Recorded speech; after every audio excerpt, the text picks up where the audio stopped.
Hello and welcome to So to Speak. My name's Lyle Groniger, I guess, and today we have Cody McDonald, I suppose. Oh, it's first I'm being on this show right now. Wow. I know, it's like you have this other program and sometimes once in a while you stop by and it's like, oh hey friend, how's it going? Hello, neighbor. Yeah, I guess you're kind of neighbors on this channel, aren't we now? Yeah. You're branching off and it's looking like you're doing quite well. I'm happy for you. Thank you. Yeah, I'm just drinking some nice cold steam whistle out of this really cool glass you got me for Christmas. Yes, well, at the time of us recording, it's now the new year. So, Happy New Year, everybody. Happy New Year. And cheers, everybody. We got, if anyone's interested in any Pop Talk or, so to speak, merchandise, hit us up. We'll get you some pint glasses. We'll get you some t-shirts. I always say to myself, every time I want to get merch for myself, like for my band or something, like I'll wait until I get 100 like subscribers or something. And that always tends to take a while. Because we're at like, what, 40 on the 44 channel? Now, yeah. 44. So as of when we hit 50, maybe we'll do a merch shout out. I don't know. It'd be nice if we had like comments or something, like, and people were like, hey, I love your episode, man. Good job. I like that kind of stuff. I don't know. You gotta push. Because, you know, there's nothing more disappointing than when people just complain. Wait a minute. This is coming out in the new year. That means it's... Fuck you! It's January! Oh. Yay. Hello, I'm Mark Stacasa. I'm Jay Bonin. And today we're going to talk about some movies that we didn't like. Oh, I love today's topic, my friend. Like Adam Sandler, and Star Wars, and Marvel shit. Ghostbusters. As well as forgotten 80s and 90s movies that no one's ever heard of. Shot on shitty garbage. Just terrible schlock that we're going to warp our brains with for the rest of our lives. Oh, and Dune. Have you seen Dune? Oh, God. Yeah, so today we're going to talk about a YouTube channel. It's been a little while since we've actually discussed one. Evan and I, we talked about The Angry Video Game Nerd, and we discussed the controversies with Channel Awesome, Nostalgia Critic. All right. I don't know how many more YouTubers I'm going to personally want to talk about, but I know, Cody, you really love RedLetterMedia. You introduced me to it about 6 or 7 years ago. And I've been addicted ever since. They've been one of my favorite YouTubers as well, and I'm sure you have quite a few stories about them. Oh, yes. If for all of you who aren't familiar with RedLetterMedia, they're more or less an entertainment channel. They're basically, they love talking about movies. It's largely almost formatted like a podcast. Like, it's more like a discussion. Yeah. Rather than like a deep dive, although there are times where like the head of the company, Mike Stacasa, he will do like hour-long reviews about certain things that he's really passionate about, which we'll get into in a little bit. But should we discuss like the crew behind RedLetterMedia? Yeah. So how it all began was, this is why I'm just history. Yeah. No, there's a lot of history behind this. Well, that's a great way to start. The beginning. So. There's Mike Stacasa. Yeah, the grumbler guy. The deadpan, hilariously dried-humored fucking hack fraud of a Everyone's man. a hack fraud in RedLetterMedia. Everybody's a hack fraud. Like, if you want to be, if it's like Primus. Like, everyone always says Primus sucks. Everyone who's a fan of RedLetterMedia, it's like they're just a bunch of hack frauds. Yeah. Him and his best friend in high school, Rich Evans. Oh my god! Rich Evans and them clicked really well in high school. They made a lot of home movies. Bunch of bullshit home videos, like just basically more. I'm Tea Kettle Man. I'm Gay Fireman, Dad. I'm gonna hose you down. You don't respect my career choices.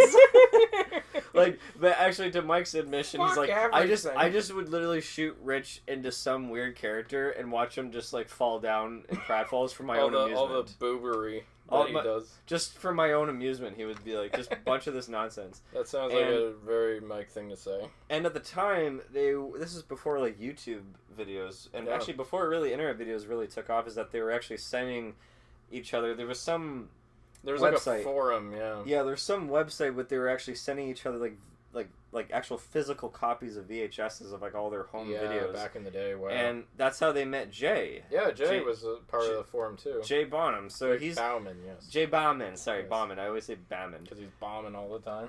Jay Bauman is more. He's like he's kind of a weirdo, but I love him. He's definitely the weirdo. 80s connoisseur. He's not personality-wise. He's not weird. He's pretty well spoken. Oh, for sure. But his tastes are incredibly eclectic. He likes all like the abstract weirdo shit, like the kind of sick movies that make you feel like you need to take a shower. Yeah, like he gets into that. He loves surrealism too. Like David Lynch talks about them every time. So they clicked. They tried to make a few films. One being like. Gorilla Interrupted. Oh God, are we gonna talk about the movies? We'll get to the movies. But as they start to grow their content, like it took them a while in the early 2000s and getting into the later on 2000s for them to really get attention. Like they did the Orange videos. Oh yeah, the Orange parody. Yeah. I haven't seen those because they're kind of one note, whatever. The Dude Bros was kind of funny. Yeah, the Dude Bros when they make fun of just frat guys like that. That's all their earlier stuff. Until around 2009, and this kind of ties into my history with them. We're going to talk about this simultaneously, too. So, I remember in the summer of 2009, I was just kind of putzing around YouTube. I was just like, this is around the time I went, oh, I guess I just discovered that The Phantom Menace is not really that good of a movie. It was just like this realization, like, a notion, like, wow, epiphany, this is not a good movie.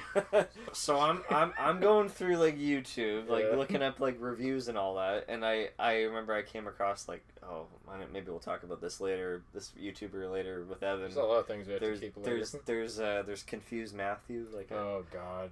Small creator that... Shut the fuck up. Yeah. We're not talking about Confused Matthew. He did a Phantom Menace review, and it's like everything that everyone has already been said is just basically a dead horse. He's just okay. And then I clicked a video that started off with Star Wars: The Phantom Menace is the most disappointing thing since my son.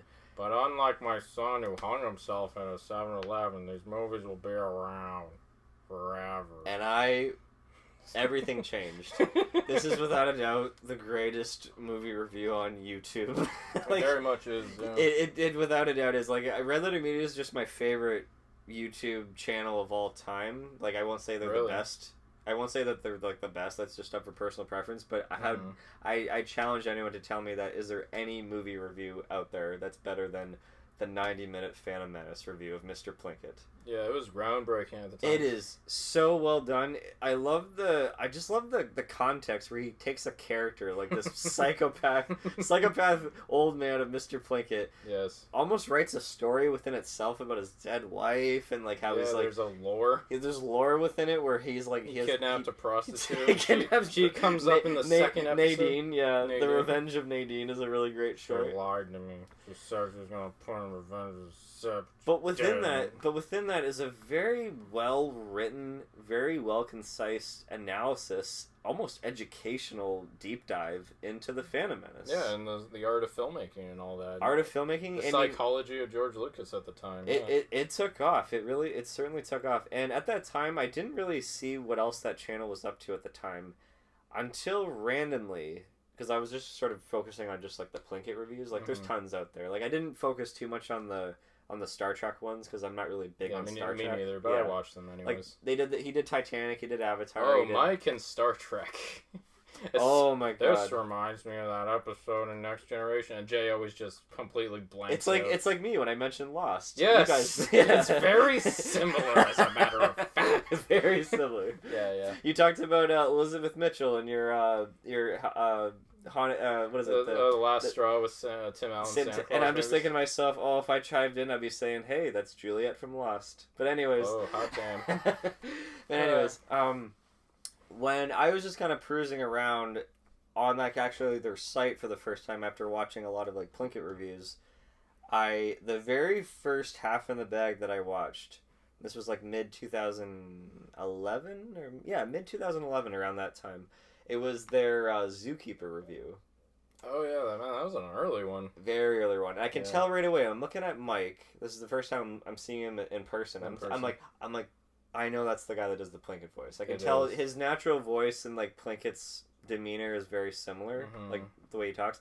And yeah, the whole thing of the Zookeeper review is them playing up so sarcastically that they're reviewing like a fake trailer called The Zookeeper, which is a real Kevin James movie, but they thought it looked so bad and so formulaic and so lowbrow that they're like, there's no way that this is real, that let's just play it up like, oh, isn't it great that Kevin James, they got a guy or a lookalike, like they're just putting all these like tropes in all this movie, like they got like, you know, the product placement, they got like, you know, the talking animals, the bad slapstick, and at the end they're like, wait, how does this compare to those other ones like Old Dogs and Furry Vengeance? And they're like, wait, those are real. And then they just put like they get guns out and he points it to his head like, I'll go first. And it just cuts to black. I'm like, that's actually funny. And then ever since then, Half in the Bag has become like a favorite show of mine. Oh yeah, every time a new episode comes out, it's like, hey, I have friends for half an hour. I have been watching Half in the Bag for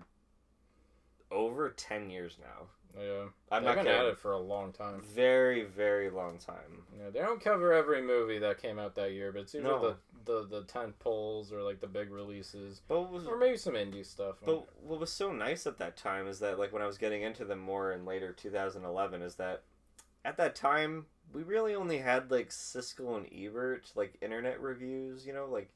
And the funny thing is about Half in the Bag is that it feels like Siskel and Ebert, a cross between Siskel and Ebert and like a really bad 80s sitcom. Well, that's how they describe their show, Half in the Bag. Because Half in the Bag is the whole premise is that they play two VCR repairmen that come over and they're just like milking Mr. Plinkett out of his money. We should make a distinction. There's two types of Mr. Plinketts. Yes. There's the psychopath who reviews Star Wars movies, and there's Rich Evans in like a pork pie hat who just like, he's this old bumbling senile 100-year-old man. And he just lives in this dilapidated house. Fix my VCR so I can watch my Night Court tapes. My Night Court. Niblets. And then Mike and Jay are like, okay, yeah, we'll fix it, Mr. Plinkett. And all they do is they drink beer. They drink beer and they discuss a film. That's it. Yeah, that's what I love about the show. There's always a preamble, like there's a little intro. And sometimes it's in relation to the movie they're talking about. And at other times there's even like story arcs. Speaking of movie, speaking of reference, have you seen Movie? Why, yesterday I have. I don't want to talk about it for half an hour.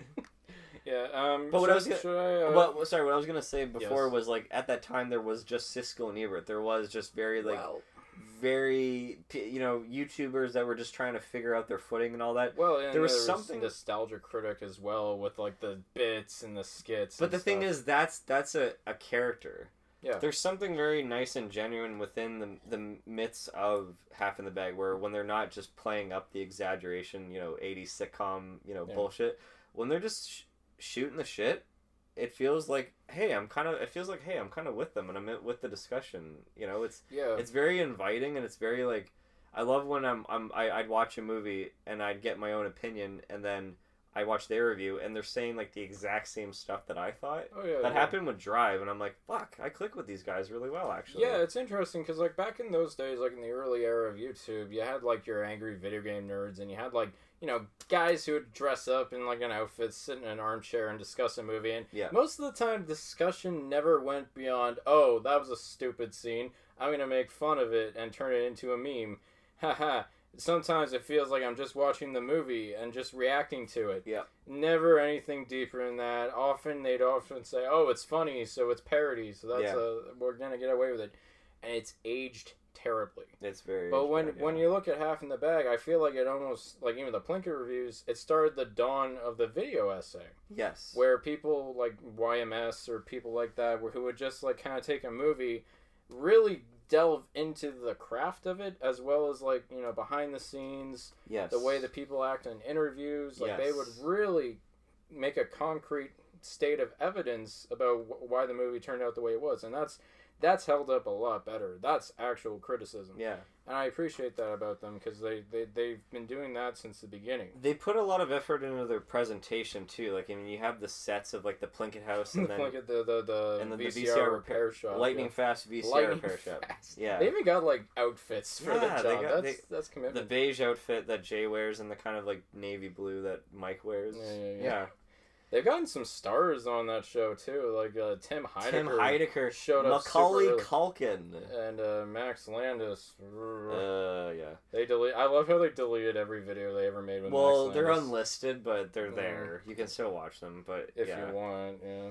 But then, by the time in the end of 2011, when they made that two-parter of Jack and Jill, that to me was peak Half in the Bag. You showed me that. That was the first Half in the Bag I ever watched, actually. That was brilliant. It wasn't just like they were even self-aware about it. They're like, guys, this isn't just us going to be ripping apart a dumb Adam Sandler movie. Like, they went into in-depth detail on how much this movie is just a very lazy, cheap, expensive movie, like the irony behind it, and how it's just not trying at all on all cylinders, how it's like a new low of entertainment. Yeah, it's and lazy. They went into just comparisons about movies, like even just to do the bare minimum, to have motivation in your characters, to tell your jokes properly. Like, I'm like, wow, this is like, these guys know their movies, they know like the formula, but they were pointing out like, wow, this movie doesn't have that formula too. Like, well, it reminds me of what Brad Bird said one time when I saw him in a conference. He said that it's one thing to say something is bad, but it's a whole new level of critical analysis if you can actually say to yourself, how could I make that better? And that's what they can do. They actually understand, like, how to make a proper thing. Which is ironic, because when you watch their actual movies, they're not particularly high arts, but maybe... I do like what you said before, that they do feel like podcasts, like Half in the Bag particularly. Like, this is something where you can either just listen to it, and it kind of feels like, you know, they have, like, the stock temp, like, music underneath their discussion. Like, they have all that in there. It's very well cut. I think like their editing is the really highlight of their show. Like, Jay's really good. Jay, I always look out who edited, and I think Jay is probably a little bit better of an editor than Mike. Yeah. It's always very tight. It's always on point. You can tell like they're working around maybe them of how they're crafting the episode themselves, but they really do. They really do have, like, this tight editing skill to them. Well, I don't know. Sometimes, I notice this. They don't do this so much anymore, but sometimes they'll have an episode where, like, they'll talk about something for 10 minutes, and then 20 minutes of nothing happens afterwards. I forget which one they did that for, but it's like there's this one. Oh, I know which one. It was the Star Trek Beyond, where they were having the whole discussion, and you think it's the end of the episode, and they're like, okay, we're just going to wait for the phone to ring. They sit for God knows 15 and they minutes. They loop some of the footage still of them just kind of sitting there talking, like the three angles of them sitting there. and that's another thing. I noticed that like their camera equipment and their sound got better and better throughout time. Naturally, yeah. Like the whole set is a studio. Like they have an actual dedicated studio for their projects. And I actually wouldn't mind like moving in just to kind of talk about other things they worked on.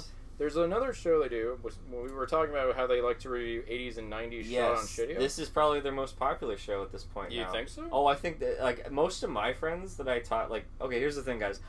All my friends know who Red Letter Media is because of me. I don't need to toot my own horn. I am an example of this. Troy, Pat, they all know who they are because of me. And so it took them a while to warm up a bit, but they had to kind of find, like, okay, now I get what they're doing. Like, I get their sarcasm, like, they're kind of, like, you know.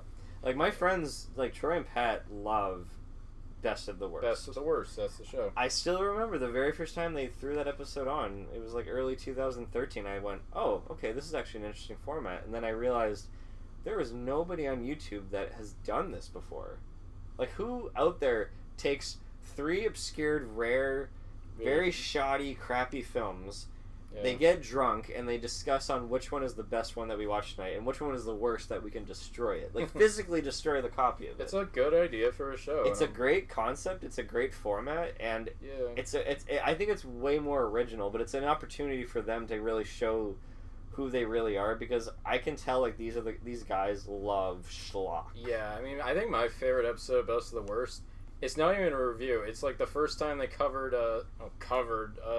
the Star Wars Holiday Special, and it's such a bait and switch. They're beating around the bush. They don't want to talk about it, so they yeah. just share like experiences. Like, they're like, one time I met Doug Bradley, and then I got yelled at by Joe Pilato, and then freaking Mike spits a tooth out of his mouth. Like, oh fuck, I lost a tooth. And they're just having a blast. It's just like a bunch of friends hanging out. And it feels like a podcast. Yeah, and then that's where you see a lot of the other crew in Redler Media. Like, you spend a lot of time with, like, Jack, who's, like, the guy with the glasses, who's bald. He's pretty fun. I don't see him as much anymore. Him and Rich did a kind of a spin-off show. Video game show. Yeah, I forget the name of that. Previously recorded. Right. Yeah, I didn't watch that because I'm not fond of Let's Plays. They had actually a failed concept show on their channel early 2012. It was called Game Station 2.0, where it was Rich just sitting in like this cubicle like set talking about like the latest game. It was kind of like a Let's Play. They're trying to also do like the half in the bag storyline stuff, but it only lasted 3 episodes. Okay. Yeah. It didn't work out, but I think the previously recorded it does. I mean, it has its appeal to gamers. I'm sure people will get out of it when they're live on Switch or whatever. That kind of content's like a dime a dozen on YouTube. Honestly, that's what I mean.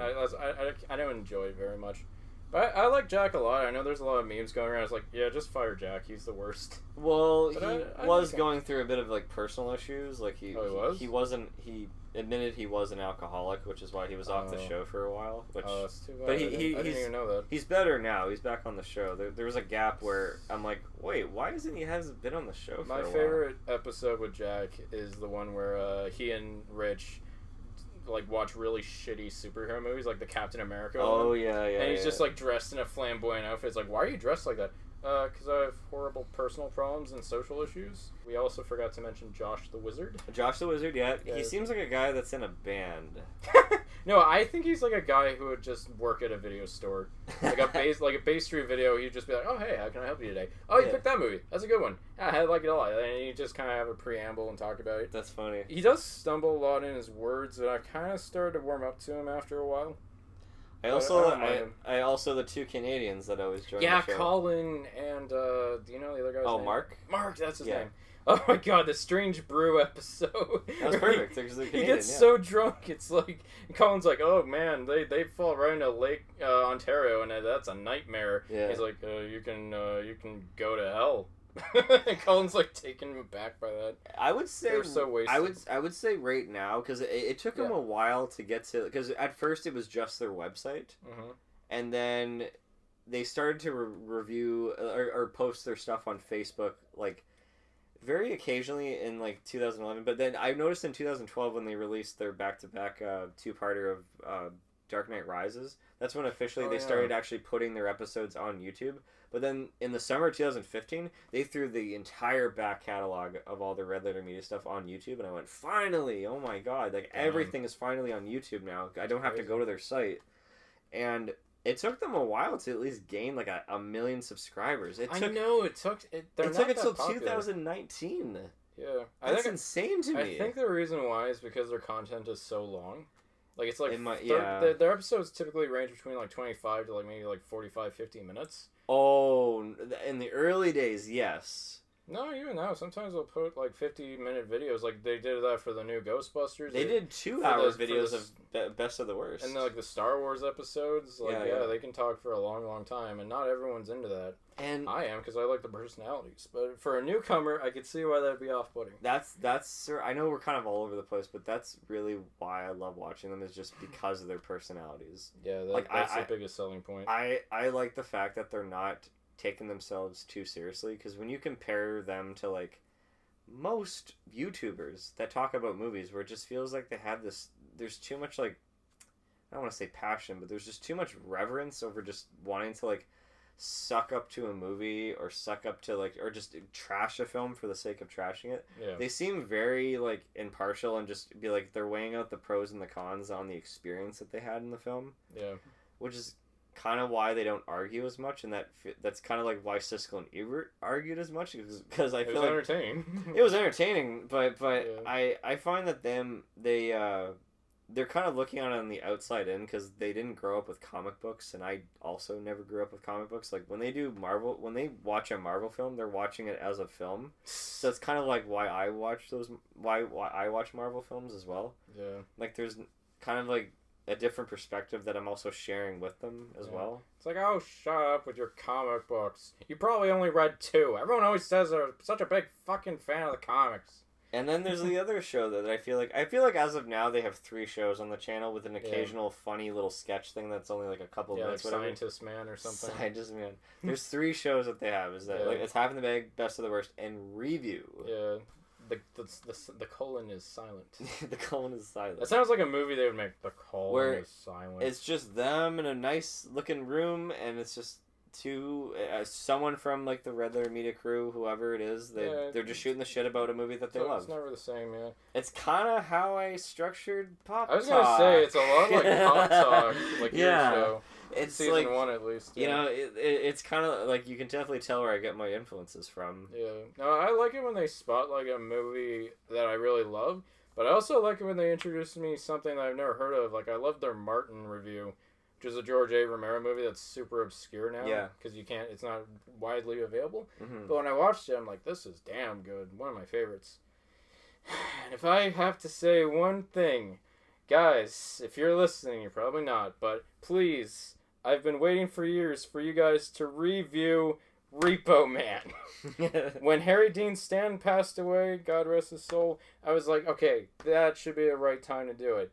And then they didn't. But then it's like, when they did the Warriors review, and they were like, it's like, oh, the opening scene, the opening credits reminds me of Repo Man. Jay's like, I fucking love Repo Man. I'm like, yes, it's right up his alley. He loves punk music. He loves weird movies. He's got to talk about it someday. Yeah. When it's inevitable. It's on their shelf. I see it every time. It's like, they have the Criterion there. And I'm just like, if they ever do a review of Repo Man, I will drop everything.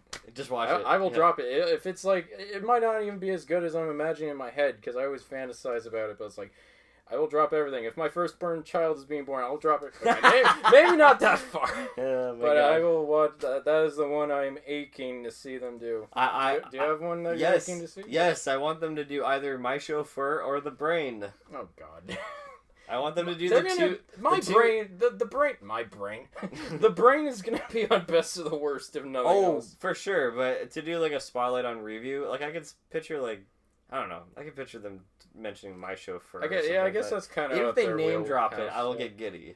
Even if they just name drop it or reference it or cut to it, because that's the funny thing about their editing. Going back to that, is that they'll like Jay will just like say, "Oh, it's like that scene from that one movie," and he'll just cut to like this random obscured scene from the film, and you're just like, "What the fuck was that? What the hell was that?" Yeah. Yeah, no. And he'll mention like, "I just mentioned it because I want to cut to this." Yeah. No, I like Review. At first, I was a little bit hesitant on it because it's like sometimes they cover stuff I've never heard of. Yeah. It didn't look that good, but like sometimes they'll spotlight some really good cult films that I think a lot more people should talk about. Like when they did True Stories, I was like, what is this? And it's David Byrne's movie from the Talking Heads. And I'm like, that's interesting. I checked it out and I was like, that's so good.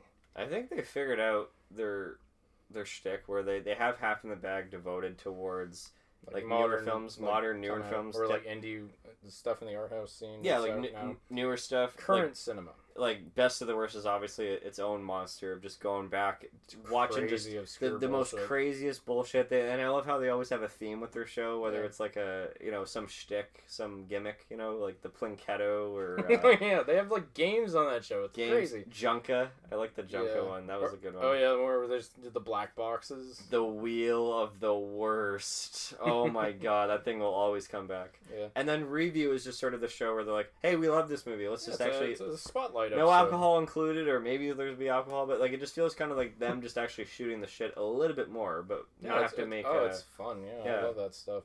Yeah, and they're also filmmakers themselves. Oh God, yes. We should cover this before anything else. Well, like I said before, when they met way back in the day, when they were like 22, they spent a whole week together at Rich Evans' grandma's house. Yeah. And they filmed this really amateur movie called Gorilla Interrupted, which is, without a doubt, it is the Citizen Kane of amateur movies. This is just a...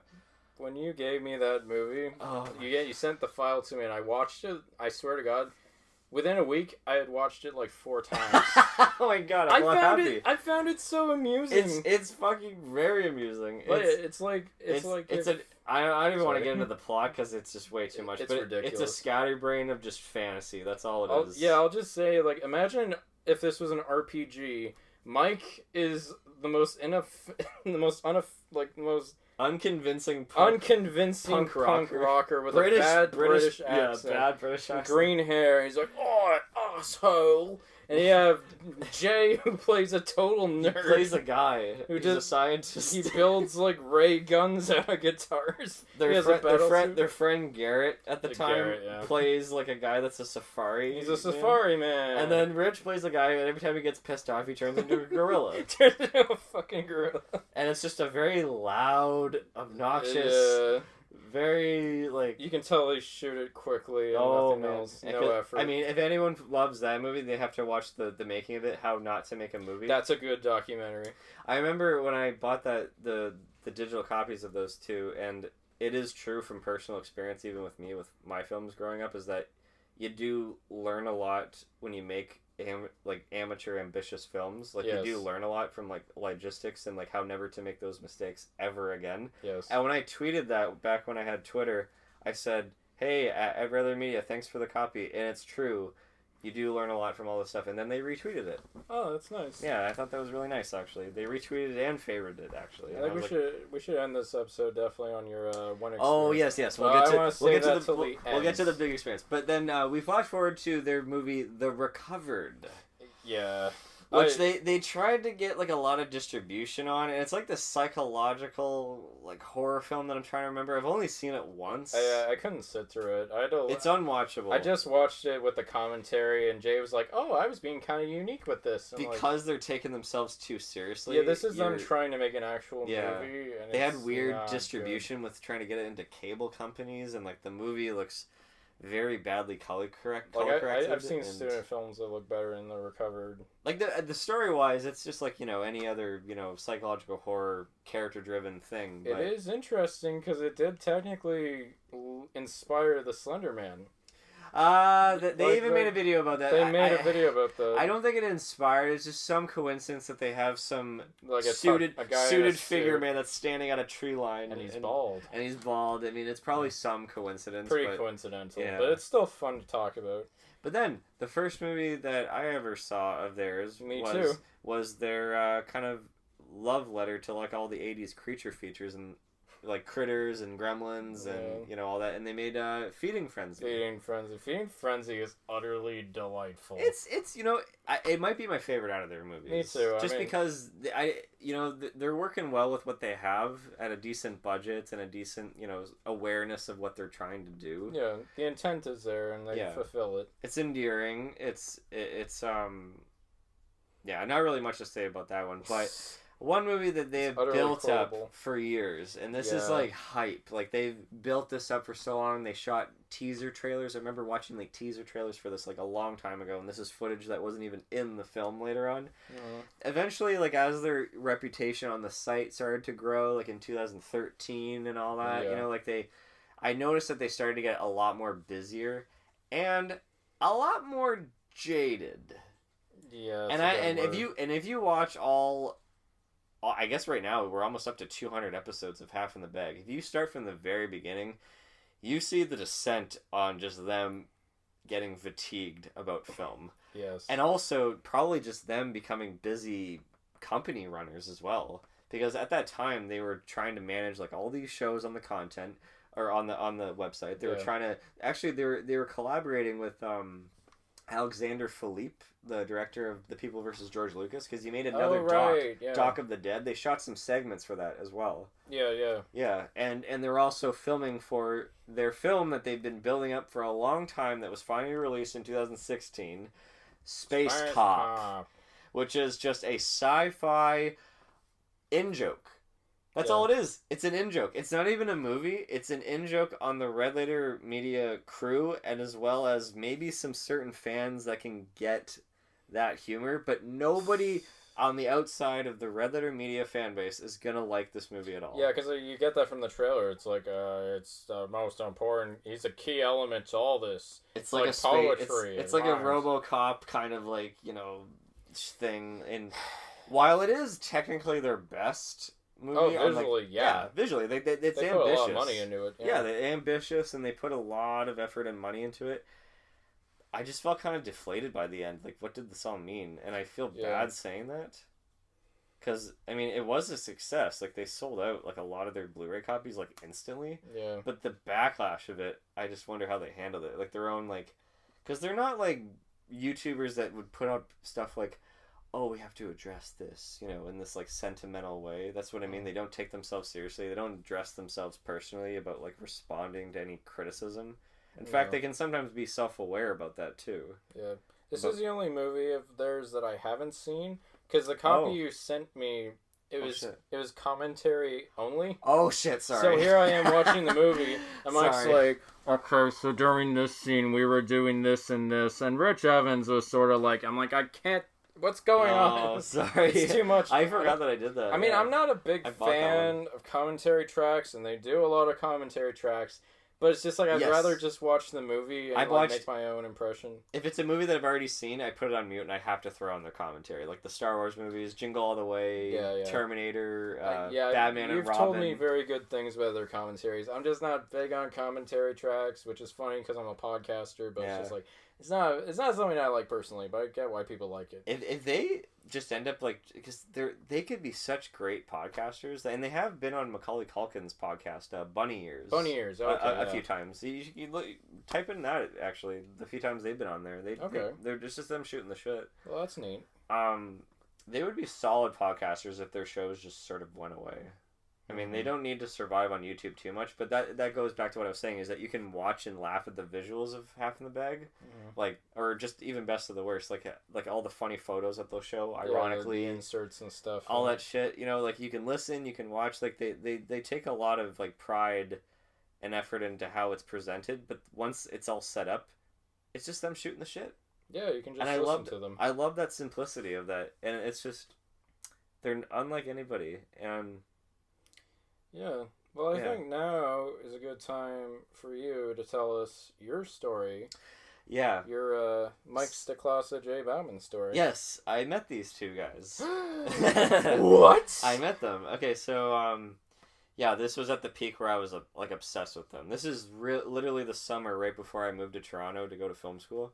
I remember I was, you know, just in the heat of loving them, you know, and, like, I'm prepping to move to Toronto. And then I found out that they're coming to Toronto at the Fan Expo of that year, 2012. Wow. And I was like to my buddy KJ, holy shit, we gotta go to Fan Expo. Like, I don't care who the hell I meet. I gotta meet, like, RedLetterMedia, for sure. And I guess I sold KJ on, like, just the, all the other celebrities that were gonna be there. Like, we met a few people, like, you know, Lou Ferrigno and nice. Veronica Taylor, who did the voice of Ash Ketchum from the Pokemon, yeah. Wow. We met like a few interesting people.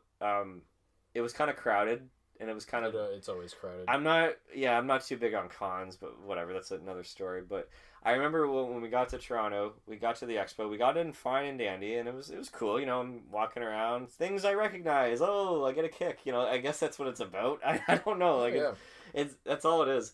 And then I remember we were walking up to this arcade game that was It Felix. Oh yeah, I played that. Yeah, like it was an EB game. It was advertising it for Wreck-It Ralph, which would later on come out in that year.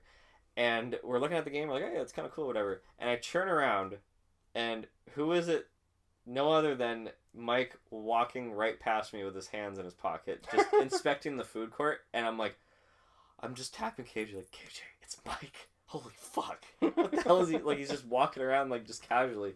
I'm like, okay, we're gonna follow him, right? And I had to, like, kind of, like, you know, keep my distance. I didn't want to be creepy or whatever. But, like, I was like, okay, we're gonna go back to their booth and meet them. We might as well just get this over with, you know?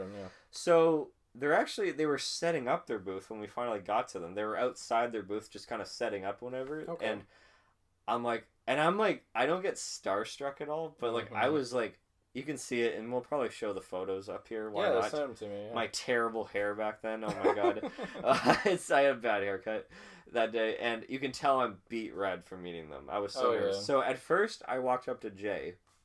I'm like, "Hey Jay, how's it going?" I'm like, "Hey." He's like, "Hey, how are you?" Hey, how's it going? He's a short guy.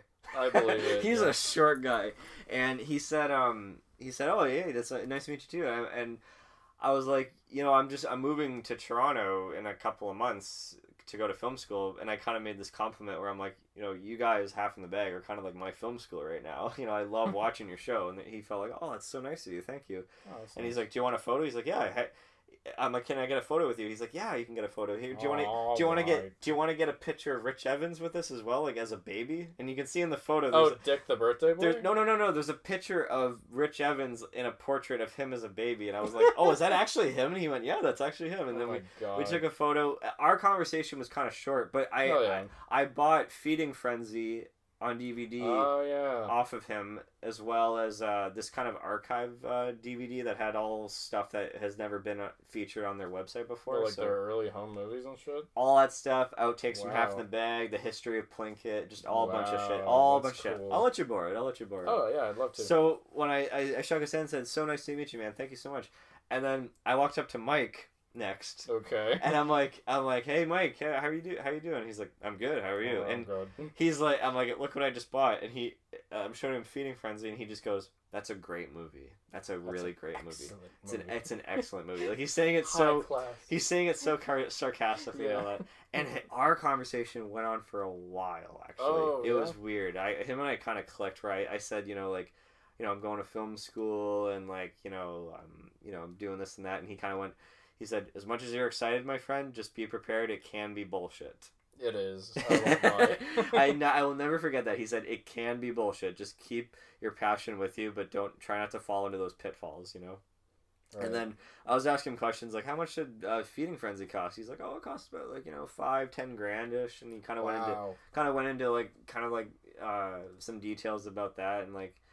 And then I got a picture with him. I shook his hand, said, nice to meet you. And then at the end, I said the same compliment, like, you guys are kind of like my film school right now. Just keep it up, please. And then I said, please do the voice. And he went, what's wrong with your face? Oh my God. I kind of giddied out. I'm like, oh, thank you. And I walk away. I'm like, oh my God, I can't believe that happened. And then we go about our day at Fan Expo, and then I realized, oh fuck, I didn't get an autograph from them or anything like that, right? So it was way later on. I went back to their booth, and I don't know what it was. It was a different vibe. I don't know if it had just been a long day and they're tired of getting attention, and like the vibe was definitely different. They're probably tired. I just wanted to get like an autograph from them, and I got this like little like card thing that's like Half in the Bag, and they both signed it. Oh, neat. I remember like Jay was like to Mike, like, why are you signing over your face on the photo? He's like, I'm not. I'm just doing it. Like they were kind of like bickering. They were like comically bickering. They're like an old married couple. And then like I'm like, hey, let's get another photo, and I'm kind of leaning in behind the table.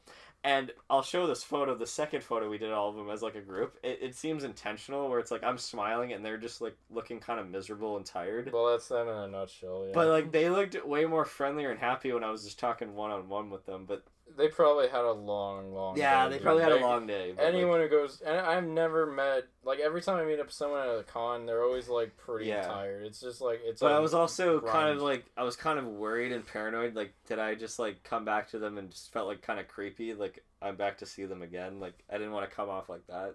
Yeah, well, it's hard to say, but... That's a really great story to end on, though. That's awesome. Yeah. Yeah, no, I don't know what I would even say to them if I met them in person. I technically met Rich Evan in vain with his baby photo. By proxy. My buddy Troy met Colin. Oh, that's cool. He met him at a screening of Things. Oh, yeah? Do you know that movie Things that they did on Half in the Bag? No.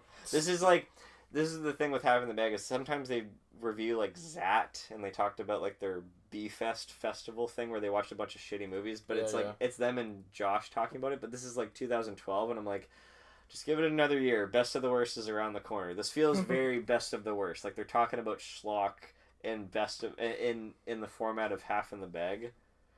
But Things was like a really big one that they did in Half in the Bag, where they're talking about this really shitty Canadian film. Yeah. Look it up. It's called Things. Okay. They said it might quite possibly be the worst movie ever made. That's a bold statement coming from them. They said it probably is. It's literally like watching a dream that doesn't make sense. So my buddy Troy met Colin at that screener. Oh, that's really cool. Kind of fitting, yeah. Well. That's great. I had a lot of fun discussing these people. If you have not seen Redler Media, I would highly recommend them, especially if you're interested in like the process of filmmaking, or if you want to like get more in-depth discussions about movies that you're interested in. I think they're a lot of fun. They're very informative, and they're just all around a good time. Look up their Plinkett reviews of the Phantom Menace.